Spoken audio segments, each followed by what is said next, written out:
ઓમ નમો નારાયણ. હું અરુણાબેન પી ગોસ્વામી સુરતથી તમારું સ્વાગત કરું છું અરુસ કિચનમાં.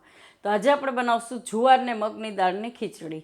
તો એના સારું આપણે 1 કપ જુવાર લીધી છે અને મગની દાળ આપણે 2 લીધી છે. આ ફોતરાવાળી લીધી છે અડધો કપ ને અડધો કપ આપણે ફોતરા વગરની મગની છળી દાળ લીધી છે અને 1 ડુંગળી લીધી છે ને 1 ટમેટું ને મરચાં લીલા 3-4.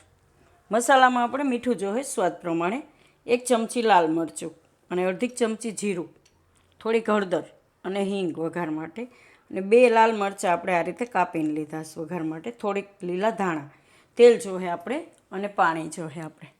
તો પહેલાં આપણે જુવારને થોડીક પીસી લેવું. તો આ રીતે મિક્સર જારમાં લઈને એને ફેરવી લેવું આપણે. તો આને આપણે વાટી લેવું અધકચરી. તો આને આપણે આ રીતે પીસી લીધું છે. તો કોક દાણા રહી જાય કેમ કે બધી એકાયરામાં નહીં પીસાય, અમુક અડધા રહી જાય ને અમુક એ રીતનું, પણ આ રીતે થોડુંક વાટી લેવાનું એમ. તો હવે આપણે આ 2 દાળને આમાં મિક્સ કરીને ધોઈ નાખીશું. આ 2 દાળ આપણે ધોઈ નાખીશ, તેને આપણે કુકરમાં લઈ લેવું.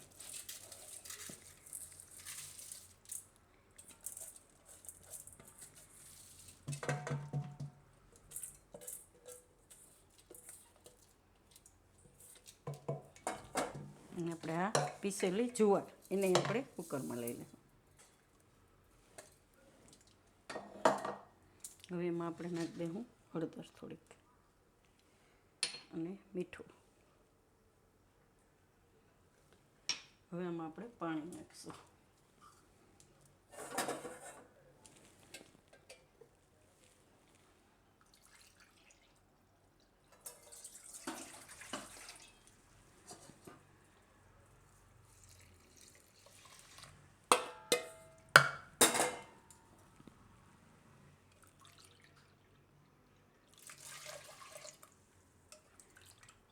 તો આમાં પહેલાં 3 કપ પાણી નાખીને જોઈ લઈએ આપણે ફેરવીને એમાં.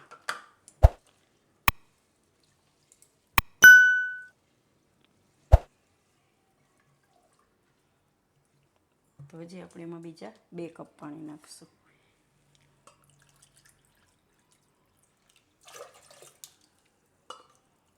તો ટોટલ આમાં આપણે 5 કપ પાણી નાખવાનું. 5 કપ નાખ્યું. તો ખીચડી આપણે થોડીક ઢીલી કરવી હોય તો પાણી વધારે નાખવાનું, કેમ કે 2 દાળ નહીં જોહે પાણી અને આ નહીં જોહે. તો આપણે હજી 1 કપ પાણી એમાં નાખીશું, 6 કપ.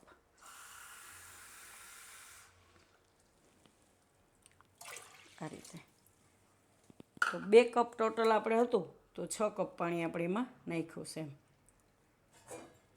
આને આપણે ગેસ ઉપર મૂકી દે ચાલુ કરશું. તો કુકરનું ઢાંકણું બંધ કરી દેવું. આને આપણે ખીચડીને થવા દેવું. તો આમાં આપણે 4 થી 5 વિસલ થવા દેવી પડશે એમ. તો આપણે કુકર ઉતારી લીધું છે અને વઘાર આપણે કરી લેવું હવે. તો આપણે કડાઈમાં તેલ ગરમ મૂક્યું, એમાં આપણે નાખીશું જીરું. જીરું થોડુંક લાલ થવા દેવું.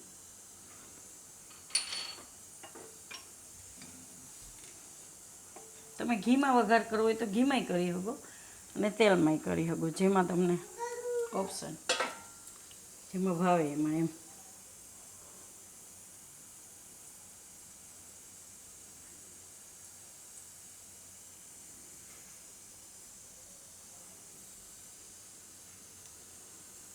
મરચાં નાખશું લીલા ને હિંગ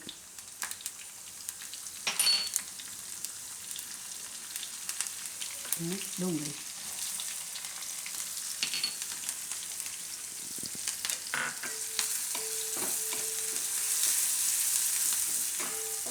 આ લાલ મરચાં નાખી દઉં. થોડીક વાર પાકવા દેવું ડુંગળીના આમાં. તો ડુંગળી આપણે થોડીક વાર પકાવી લીધી તેલમાં આ રીતે, થોડોક કલર ચેન્જ થાય એવી. હવે આપણે એમાં મસાલો નાખીશું, હળદર થોડીક અને મીઠું થોડુંક. મીઠું ખીચડીમાં નાખ્યું હતું એટલે આમાં ઓછું, અને લાલ મરચું.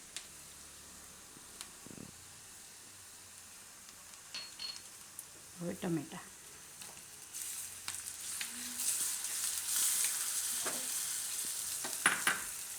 તો ટમેટાં થોડીક વાર પાકવા દેવું આમાં આપણે.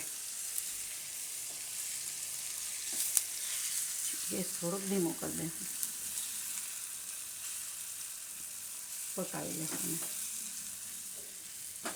તો આપણે મસાલો અસર વઘારીને તૈયાર થઈ ગયો, એકદમ પાકી ગયો છે બધું ટમેટાં ડુંગળી. એમાં આપણે નાખી દઈશું લીલા ધાણા.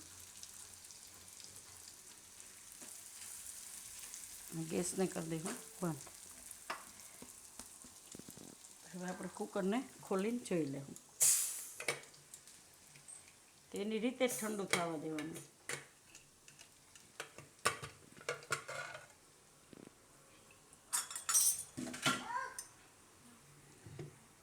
ખીચડી આપણી પાકી ગઈ છે. તો આ રીતની થોડી ઢીલી કરવાની. હા હા માં, હા ખીચડી બનાવ, ખીચડી હો ખાવી ને તારે? હા. તો આને આપણે હલાવી લેવાની આ રીતે, જે રીતે આપણે બાજરાની ખીચડી કેમ કરી હતી, થોડીક ઢીલી રાખવાની. એટલે આ ઠંડી થાય ને એટલે વધારે થોડીક ઘાટી થઈ જાય એમ. આ રીતની થોડીક ઢીલી હોય ને એટલે ખાવામાં મજા આવે.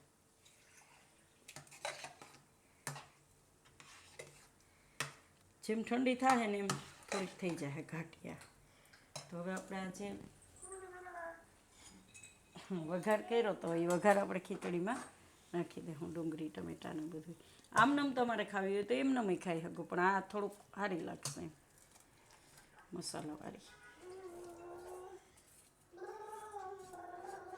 દીદી કેમ બડબડિયા કરસ?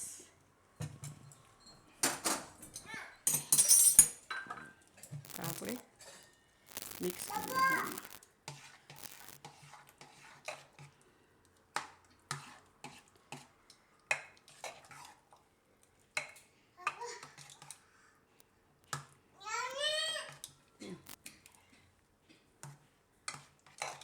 આને આપણે હવે કાઢી લેવું.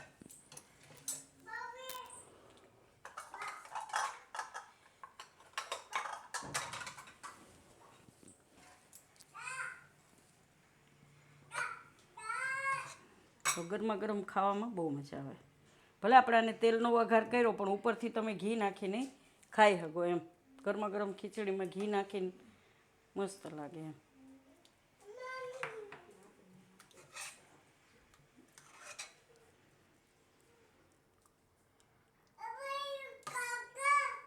કાકા નથી ખાવું હે? માં દઉં મારા દીકરાને હો. આપો. તો તૈયાર છે આપણી જુવાર ને મગની દાળની ખીચડી. તો જો તમને મારી આ રેસીપી પસંદ આવી હોય તો એને લાઇક કરજો, શેર કરજો અને મારી ચેનલને સબસ્ક્રાઈબ કરજો. અને બેલ આઇકન દબાવવાનું ના ભૂલતા. કમેન્ટ કરીને કહેજો કે તમને કેવી લાગી આ જુવાર અને મગ દાળની ખીચડી.